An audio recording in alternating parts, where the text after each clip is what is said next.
Hello, mentors. Welcome to our podcast series, Mentorships in Education, brought to you by Just Education at justeducationfirst.com. I am your host, Judith Epstein. I am very excited about the wide range of experts who have volunteered to give up their time and expertise. They will share their innovative ideas, their exciting perspectives, their rich resources, and their research with us. Please continue to delve into these topics on their websites and with your legal counsel, healthcare provider, and education professional. Our guests will have information that will be relevant to mentors supporting struggling students, parents, teachers, administrators, legal support, and health professionals. We will address all levels of education with issues that affect academic performance. Our goal is to open discussions and introduce a variety of approaches to those searching for information in a free venue. So mentors, let me introduce our guest for today.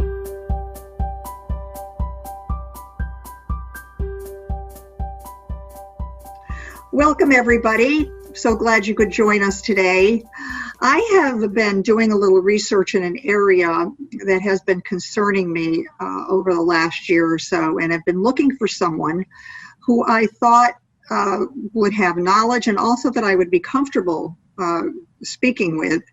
And the topic is teenage suicide. It has become quite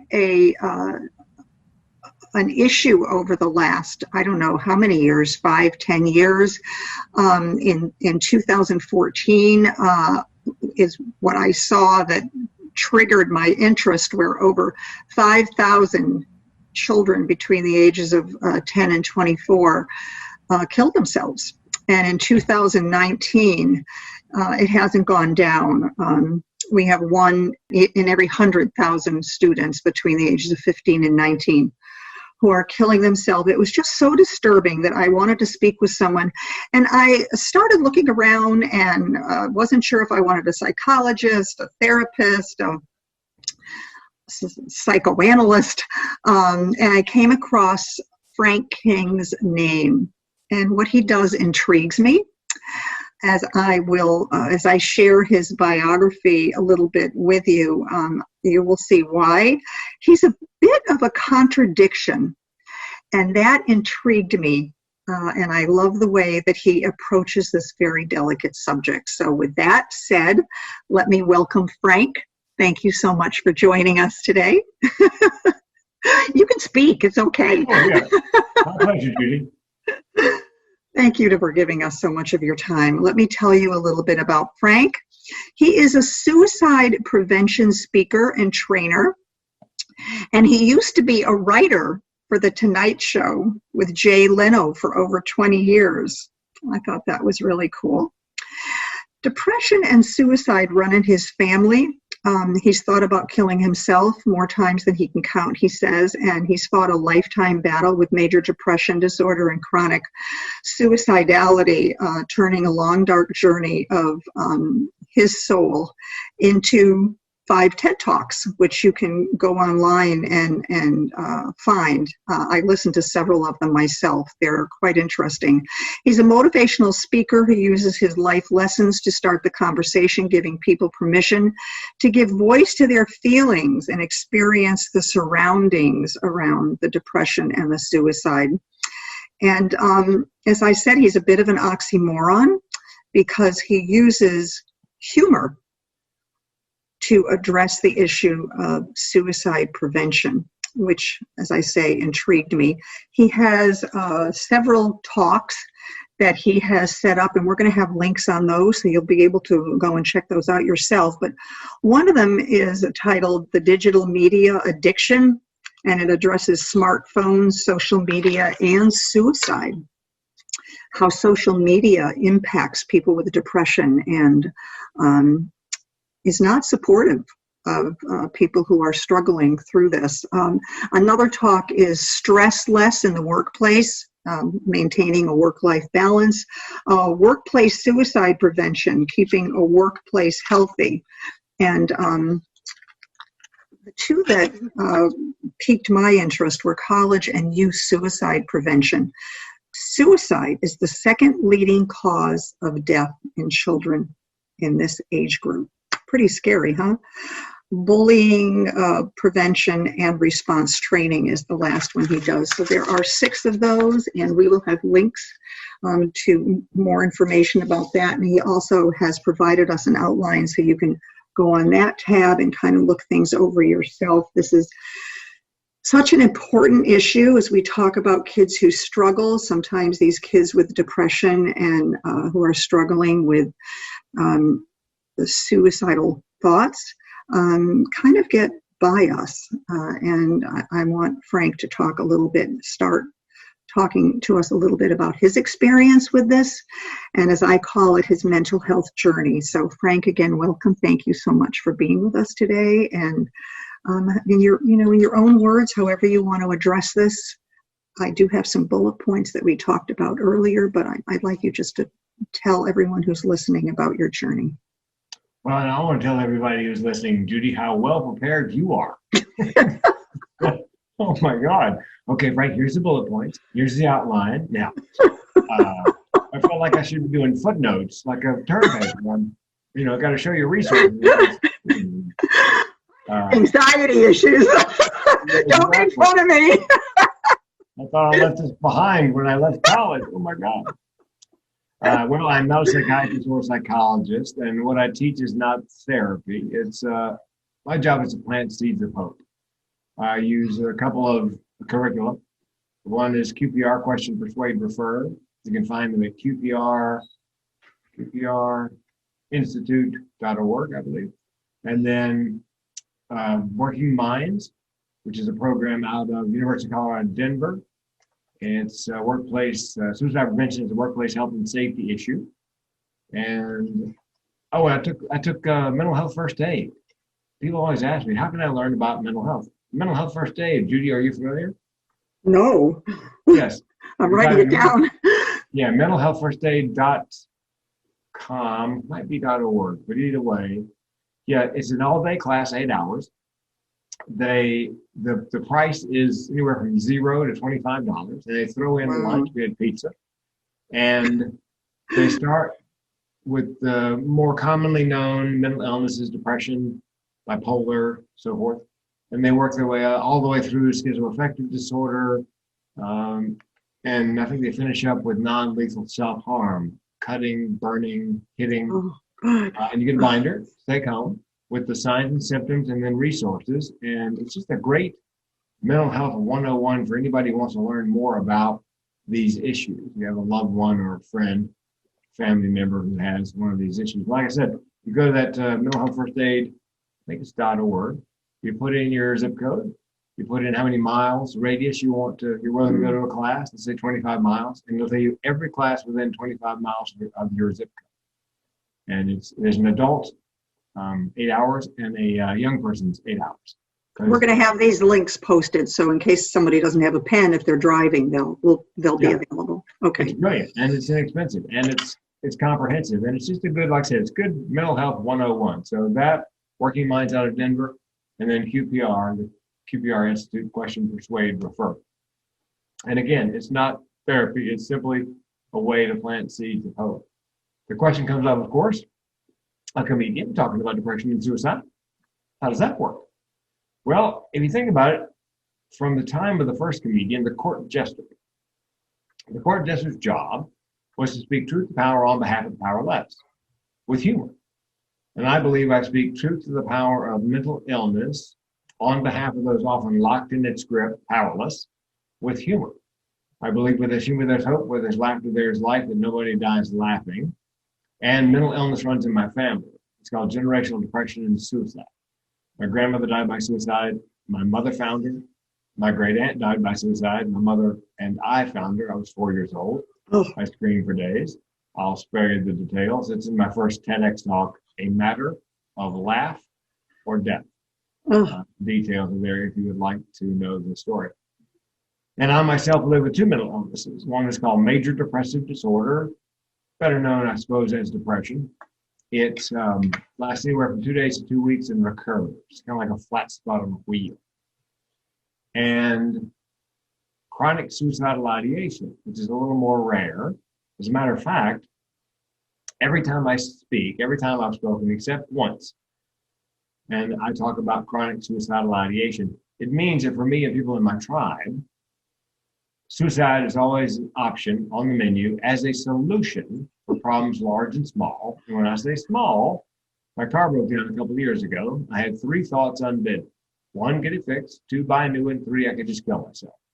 That's chronic suicidal ideation. Oh my gosh. I know, Judy. Oh, I'm laughing, but it's not funny. No, but you know what? The good news is, every time I've spoken except once, and I've spoken quite a bit, somebody in the audience has that. And they did not know it had a name. They thought the way their brain worked, they were just some sort of freak and all alone. And so when I say that out loud, the relief they feel is palpable. I do 30 minutes of Q&A with the entire group, and then I say, look, if you have a question you'd like to ask but don't want to ask in front of everybody, I'll hang out, afterwards and answer individual questions. And oftentimes somebody comes up and they have chronic suicidal ideation. They did not know it had a name. I did a college show. Young woman came up, she was in her early 20s. She said, thank you for your keynote. I said, you're welcome. She said, but I got to tell you, it made me weep. I said, how did it make you weep?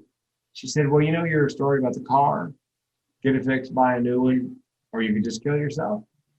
She goes, I've been having those thoughts all my life. I thought I was just some kind of freak.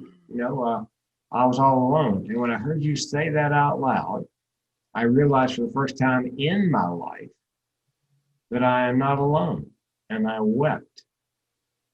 And that for me is that's my why, I guess, right there, is that, being able to let someone know who's struggling that much that they are in fact not alone. And you know what, Judy? It occurred to me after all those people had come up over the last couple of years, and that maybe I'd steered them just far enough off the path of suicide by letting them know they were not alone. I thought to myself, I'm kind of like that character in It's a Wonderful Life, George Bailey. And that he's shown what people's lives would be like if you weren't there.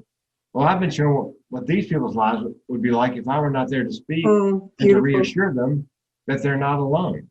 And my second thought was, oh, great. Now I can't kill myself. If I did, I would take all those people with me. So I'm stuck, Judy. I'm glad. I am so glad. Now I can see, you told me that you thought your family were funny people. And I can see where you got, some of your sense of humor from. Do you think it developed from them? You said they also had issues of depression. So they also combined the concept of humor and depression and suicidality.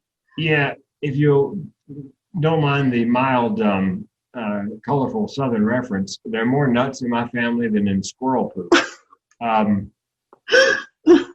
From my mother side of the family, I inherited the cholesterol of a deep fat fryer.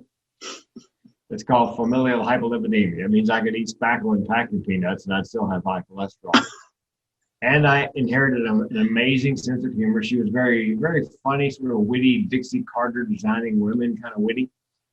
And from her side of the family, I inherited the depression and thoughts of suicide. I have one cousin, Parker, who is the only person I'm aware of in our family that does not have high cholesterol and does not have mental illness, and I hate him with a purple passion. I can't believe he dodged both those bullets. But yeah, so the sense of humor, it's kind of a mixed bag. I get the sense of humor, which I've made my career has been comedy for the last 34 years. So there's the upside, downside being the mental illness. But then again, people ask me, how did I pick the topic of depression and suicide to speak on? And the simple answer is, I didn't pick it. It picked me. I truly believe it is my purpose. It's what I was meant to do. Comedy I enjoyed that. But this speaking and conceivably saving lives I do believe it is my purpose and my passion. I go to bed thinking about it, wake up thinking about it. We do what we know. And these were two things that and I think you've combined them amazingly well.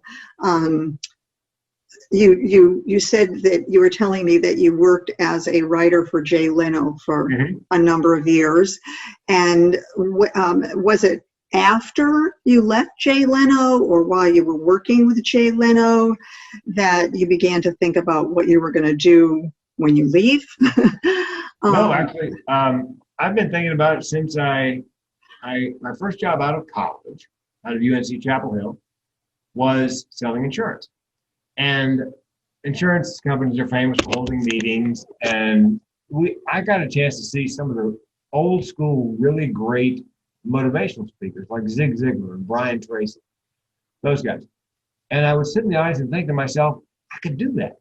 I could combine my comedy with a message if I just had a message. And so for decades, I was always jealous of people who were making a living and a difference. They had a message. They were teaching people something. And it wasn't until, I learned what the barrel of my gun tasted like. After we oh my gosh, that you said that to me when we talked before, and it gave me the chills, and it just gave it to me again.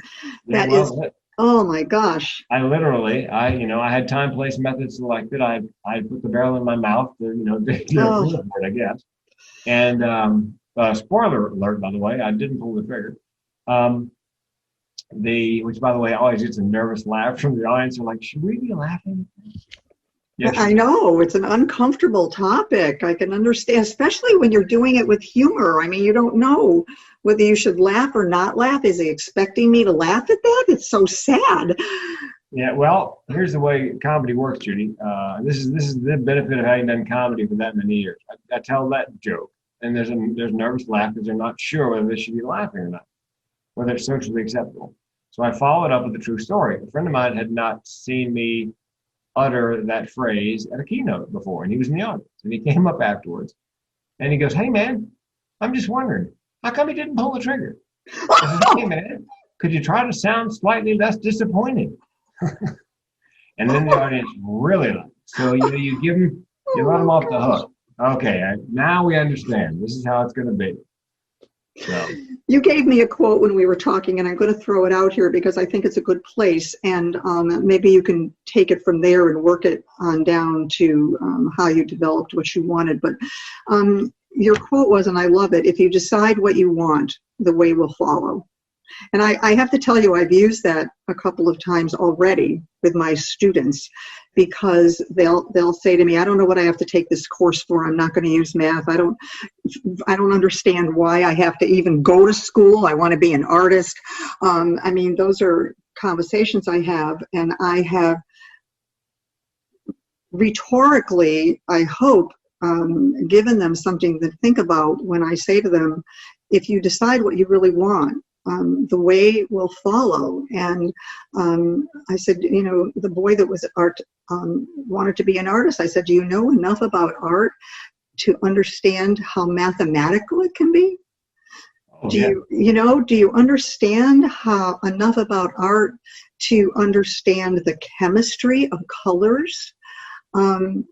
So, I mean, it made him think a little bit, and we've had some great discussions as the result of your quote. So I wanted you to know that I love it. I hope people will pick up on it and make it even a mantra in the room with kids that they work with, because it's a beautiful quote. But talk to me a little bit about that quote and how you had your epiphany as to combining these and combining your humor with suicide prevention.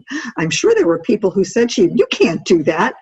that there's no way you can do that. That's sick." Wrong. Wrong. On every level. And I get the question occasionally, Judy, I'm sorry, that people say to me, does being a comedian and taking a comedic approach keep you from getting engagement? Do they not book you because you're a comedian? I said, no, you got it backwards. They book me for this serious topic because, and I don't tell jokes. I tell stories like I told you about the guy who came up from the audience. It's not jokes. It's funny personal stories. They booked me because I am a comedian. And by the way, the entire quote is if you know what you want, the way will follow. If you know why you want it, Oh, if you know your why, the way will follow much more quickly. oh, I didn't get that part. Okay. Yeah, and when I decided, up until 2018, I spoke on a lot of things. I have a motivational speech. I've got a networking speech. I've had quite a few cardiac surgeries, so I've got a cardiac comedy 25 minutes. And I decided January 1st, or late 2017, and January 1st, 18, that I was going to do nothing but market myself as a suicide prevention speaker. I mean, somebody called and said, would you do your networking speech? Sure, I'll be happy to. But I don't market myself as anything but the mental health comedian. And that was that that was the epiphany was I finally decided I had to pick a lane, as they say. And in the speaking business, there's an expression: the riches are in the niches. Don't be a generalist. Find your niche. Which, by the way, ironically, Judy, in the insurance business, that was one of the first pieces of advice I got in the insurance business. Same thing. Don't sell all insurance lines. Find part of the insurance business that you really like, life, Right. health, auto, and dive deep and be the best person at that. So the epiphany was, why am I not doing that in my speaking? So January 1st, I started in 2018. Now, I could almost hear the puzzle pieces of my speaking career falling together. I bumped into people in the same industry. I bumped into people looking for speakers who said, talked about that. A friend of mine goes, listen, I've been speaking to dentists. They've got a high rate of suicide. You need to come to this convention and speak for the dentist and get yourself known in the dental market. And he and I've known him since the mid-90s. We'd never had that conversation before, but once I picked a lane, all of a sudden, because you know what, Judy, I looked around the town I live in, and I looked at the people who are really successful at business. What and they do, me, right? you know why? Each and every last one of them does one thing extremely well. And so because suicide prevention, depression, and so forth are organic to me, it was an easy call because I mentally ill people and I get along because we hear the same music. If you have an issue, you don't have to explain it to me. I get it. We can cut right to me listening, nodding along, and and being there for you. You don't have to give me your history because I don't. My history as well. So my kids sometimes joke with me and they say to me, why can't you be like other older people and retire like everybody else does?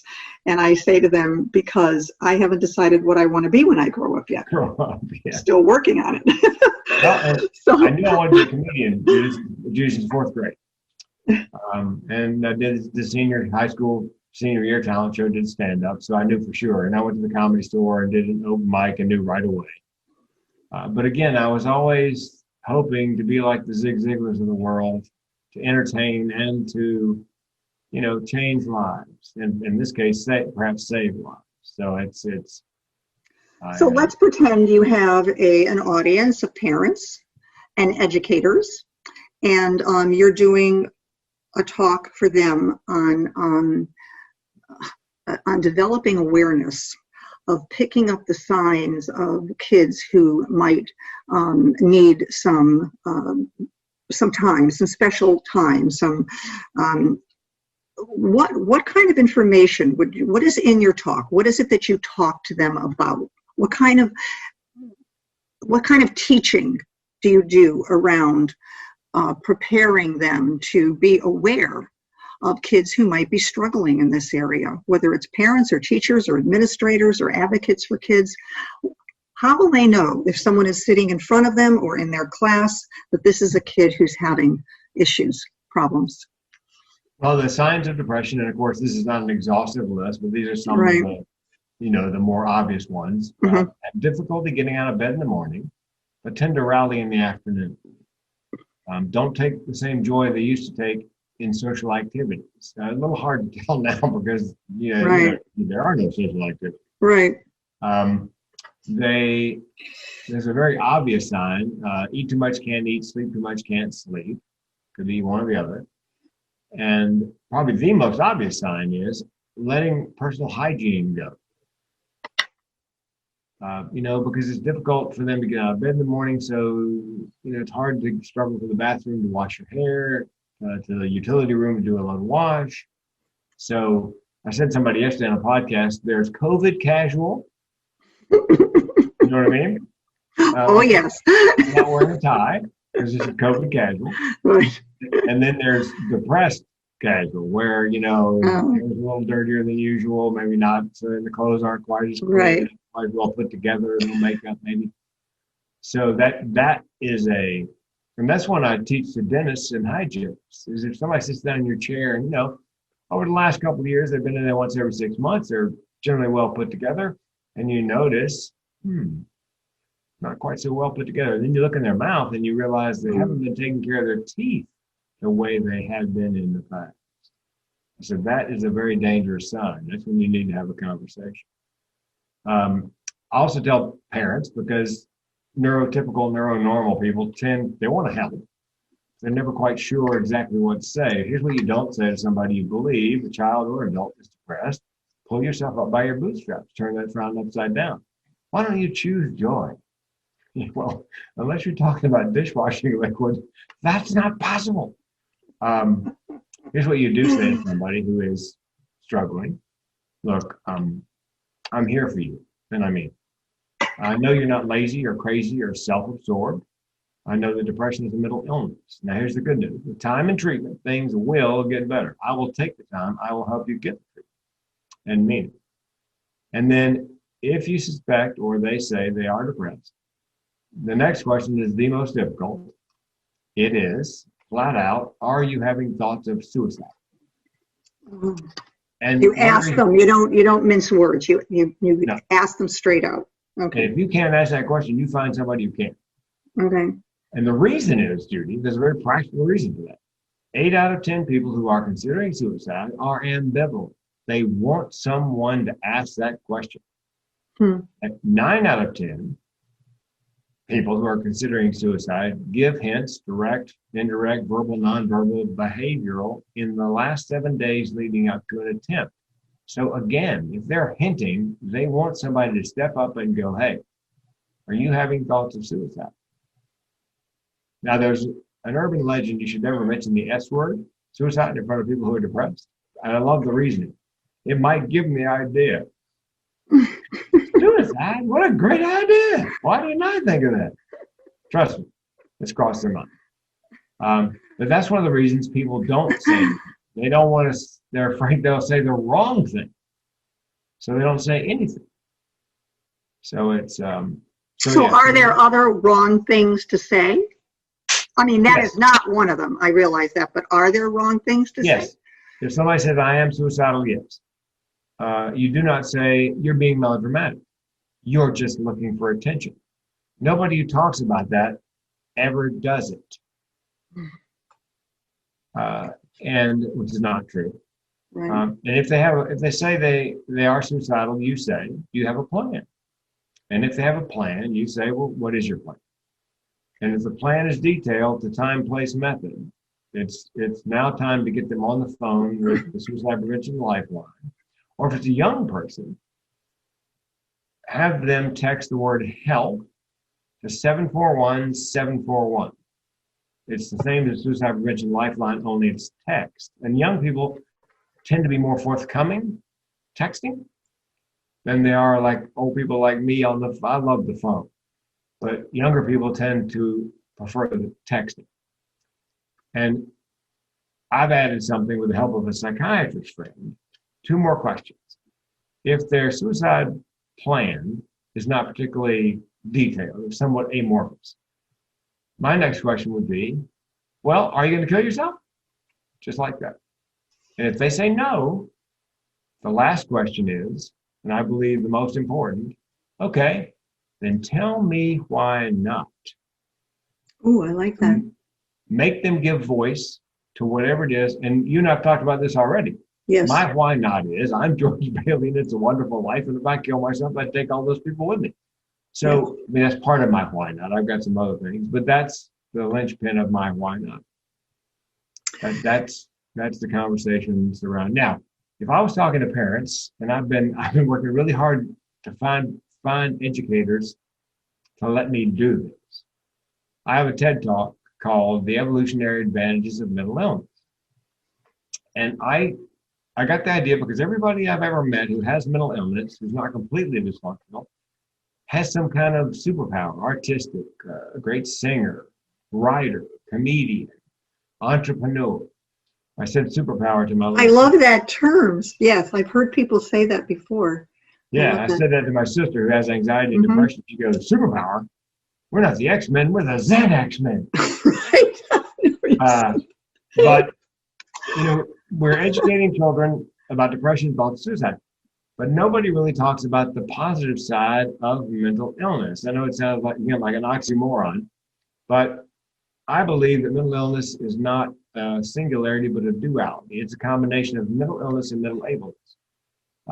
I started the TED Talk actually like this. What if those of us living with mental illness are not living with a genetic mutation, but an amazing evolutionary adaptation? And what if mental illness is, as Malcolm Gladwell says in his book, David and Goliath, something of a desirable disadvantage? You would never wish it on anybody, but it comes with certain special abilities. And then I say to the audience, I do not believe I am broken. I believe I was made this way. And if we can convince children, young people, we can reframe it for them that way and for their peers, that these are not broken people.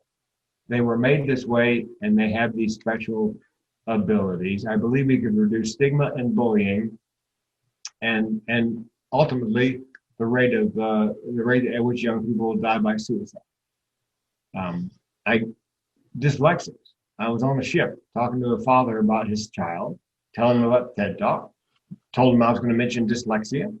He goes, what possibly is there positive about dyslexia? I said, well, maybe you don't know this, but dyslexics tend to have better peripheral vision. And they see the world, most of us look straight ahead. And we see this sort of tube of, right there. Dyslexics tend to see the world in a panoramic fashion. They take it all in.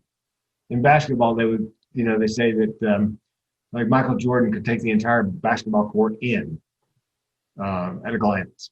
And that's what dyslexics, they take in the whole picture. And dyslexics have the uncanny ability to recognize the anomaly in most anything. And the joke I wrote was, never play Where's Waldo with a dyslexic.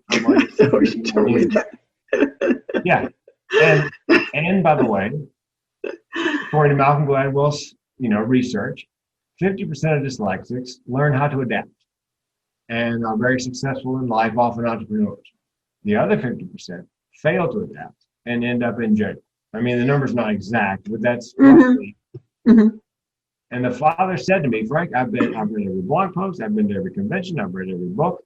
Not once has anybody ever said to me, okay, here's the upside of dyslexia. You have got to do that TED Talk. So, and each mental illness comes with it. And I believe we should make the IEP, the individual education plan, truly individual. Let's say you've got a child with OCD. Well, the STEM program, science, technology, engineering, mathematics, perfect. Because in those disciplines, every question has one right answer. And so we put them in STEM and we point them in the direction of a career that appreciates precision and attention to detail. Engineering, accounting, banking, things where that's very important that you get it down to the penny. Right, and they don't have to write a creative essay for. Exactly. Now, if you have dyslexia, creative essay, absolutely. Yes, right. Project, something visual. Go ahead. Yeah, I think if we steered them in the direction, Google's hiring people on the autism spectrum for their special abilities and rewarding them handsomely. They realize what I realized: we need to treat whatever the disability, and we need to wrap our arms around, energize, enhance, and celebrate whatever the ability happens to be, to change the frame for young people and older people. You know, when I realized that my depression, thoughts of suicide, I believe, is just the flip side of my creativity, imagination, comedic ability. It was a great, it was like a relief. I go, oh, that's how it all works. So my mind jumped onto something while you were talking. I didn't mean to interrupt you, but I have to write it down or I forget. These are things all these are wonderful things that parents should be watching, and professionals should be talking to kids about. But with this age of technology, and so many kids are into this, sitting for hours by themselves, talking to people by texting, IMing friends. Is there anything that you caution parents or educators around technology, whether it's the smartphones or the social media pages, or that they should be aware of that might send up a red flag to them? Yes, the smartphone, like anything else, is a tool. It can be used for good, can be used for evil. The statistic I saw recently was, since 2012, since the percentage of people in the U.S. who owned a smartphone crossed the 50% mark, there's been a spike in self-reported young persons' depression, and a spike in young people's rates of suicide. And it tracks almost like this with cell phone or smartphone ownership. Now, I can't say there's a correlation, but I can't believe there's not a connection. And since 2012, survey I saw said young women are spending 40% less time than the previous generation in face-to-face encounters, say hanging out at the mall. So they're spending that 40% in their bedrooms or at home or wherever on the smartphone. So you're not getting that, human interaction. And I believe that parents need to lead by example. I'm sure you've gone to a restaurant or somewhere, back when we went to restaurants, and seen mother and father face in their smartphones, kids face in their smartphones. And I always think to myself, you have to lead by example. As a woman who raised me said, I would rather see a sermon than hear one. In other words, lead by example. The parents need to put the smartphones away when you're having family dinner, wherever you're having. And I said, and also buy a power strip, put it in the parents' bedroom, and everybody makes a pledge, parents and children alike. At a certain hour in the evening, all the devices go into, to be plugged into the power line. And the router in the house is turned off. So there's no internet in the air. And nobody gets their phone back until the stated hour the following morning. And perhaps have a holiday, one weekend day, have a holiday completely from anything electronic besides a toaster. Again, I think it's a matter of, it needs to come from the top. A friend of mine is doing a TED Talk on he treated adults and treated children, and he always had better luck with adults. He realized that you can ask a child to do something, suggest a child do something, but when they get home to their family, the family hasn't bought into that. The child can suggest it, but the power structure is such that if the parents aren't on board, it's not going to happen. So the theme of his TED Talk is family is medicine. He treats the entire family. He gets them all together. And they all agree on these concepts, and they all agree not to raise their voices for any, you get buy-in from all parties to the arrangement. And you can do the same thing with smart technology. You make sure you get everybody, because can you imagine telling a child to plug in the phone at 7 o'clock at night, and you're still on your smartphone until 8, 11, or 12 at night as an adult? I mean, the hypocrisy is just, you're cut it with a knife. So I believe it begins with the family and having the family sign on to these. And, get the input from the children. What hours in the day do you really feel like you need to, be using your smart device? So let's say you're seeing some of these red flags. Your child isn't eating properly, or maybe is just on the other end of the spectrum, gorging themselves on junk food and not eating appropriately. They're not sleeping well. They're walking around the house at night. Personal hygiene has gone down. They don't seem to be engaged socially. They're spending all their times communicating with people on their iPhones or on the computer, but they're not really engaging socially or going to events that they're being invited to. And you have this dialogue with the child, and you ask the child about things that you mentioned. You ask the questions, and the child assures you, I'm fine. I've never had any thoughts about suicide. Everything's okay. A text for 741-741, don't be ridiculous. I don't need to do that. I'm okay. Everything's fine. No, I don't have any plans. Don't, you're being ridiculous. Get out of my face. And they're gone.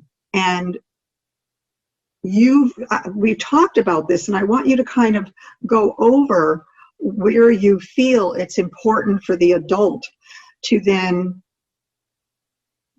do they drop it or do they pursue it in some way? How do they move forward with this? I think if they have the intuition that something is wrong, even though the child denies it.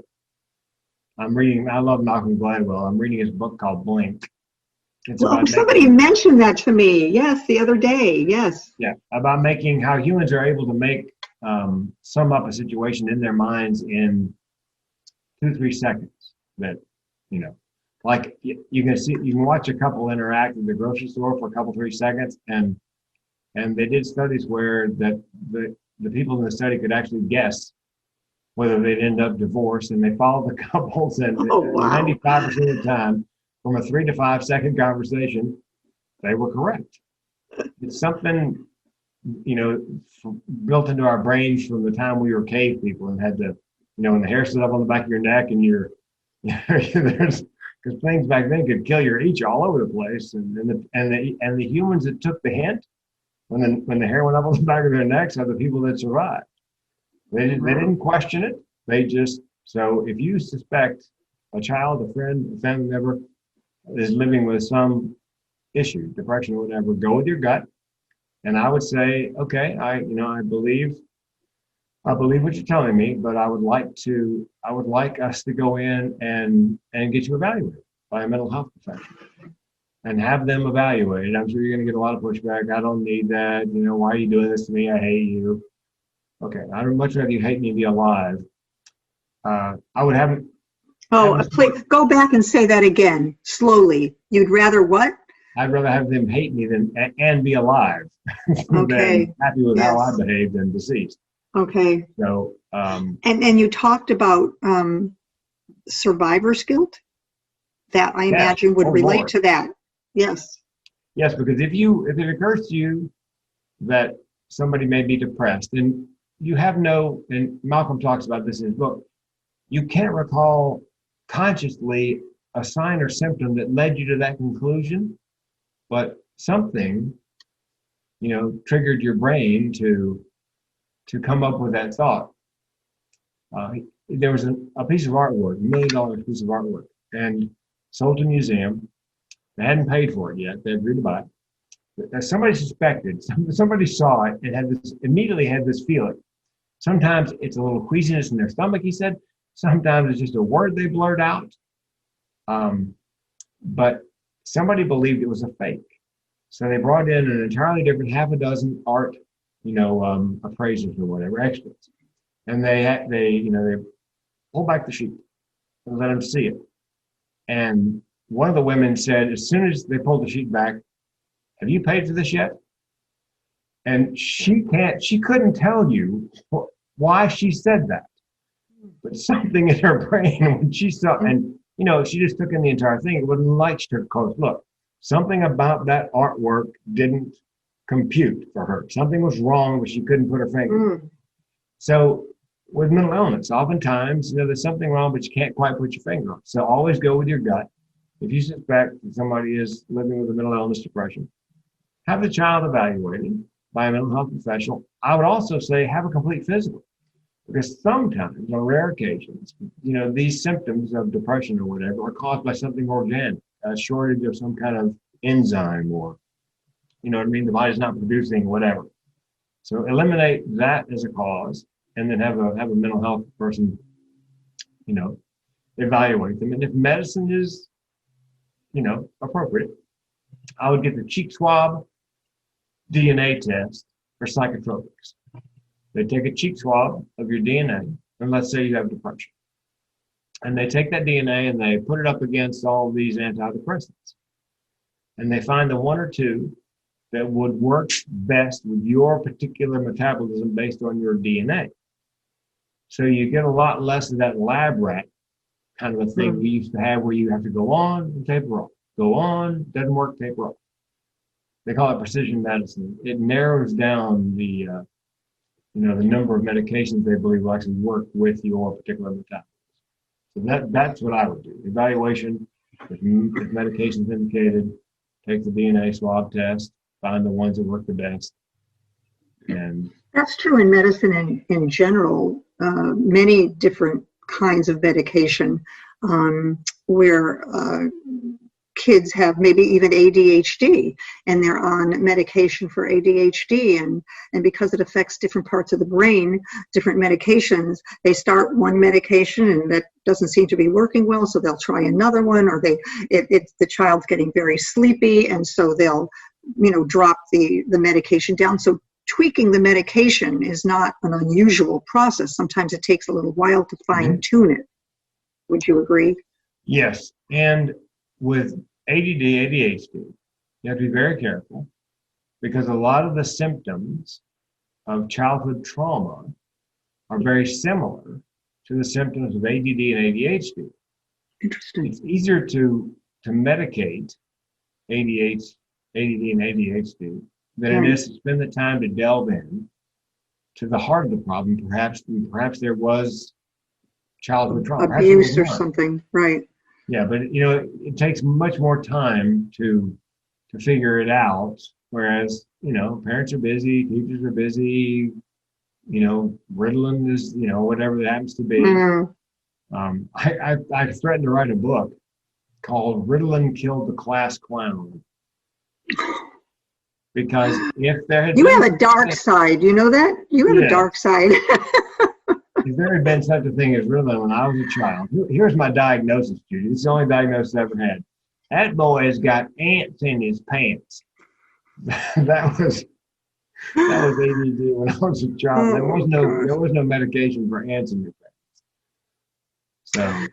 So going back to my question originally, discussing survivor's guilt, do you feel that the concept of survivor's guilt is a motivation for parents, educators, whoever, to take the reins in their own hands if they feel that there is an issue here that needs to be probed in spite of the child's saying everything is fine, because we don't want to take the child's word for something and then realize that something has happened and we feel guilty because we didn't do something. Is that kind of what that means? Yes. And it's odd because if the child, let's say, had a sudden weight loss and the parents suspected there was something physically wrong, do you think they would hesitate taking the child to pediatrician? Right. Or whatever it happened to be. It's mental illness, unfortunately. You can't see it. It's not like breaking an arm. I've got a cousin who lives with bipolar disorder. She goes, I wish I had cancer, because people would be baking me casseroles and and throwing fundraisers for me, but because I live with bipolar, I'm ostracized. My family won't even let me come stay. So we haven't really addressed the issue, and we probably don't have a lot of time to go into it deeply, but today there's a lot of bullying that goes on in schools, and there have been kids who have committed suicide because they have been bullied so viciously. How would you recommend that parents, educators probe that area? Yes, I'll call the lifeline or text the lifeline. Okay. If you're just having a really bad day, call a crazy person, and there's my phone number.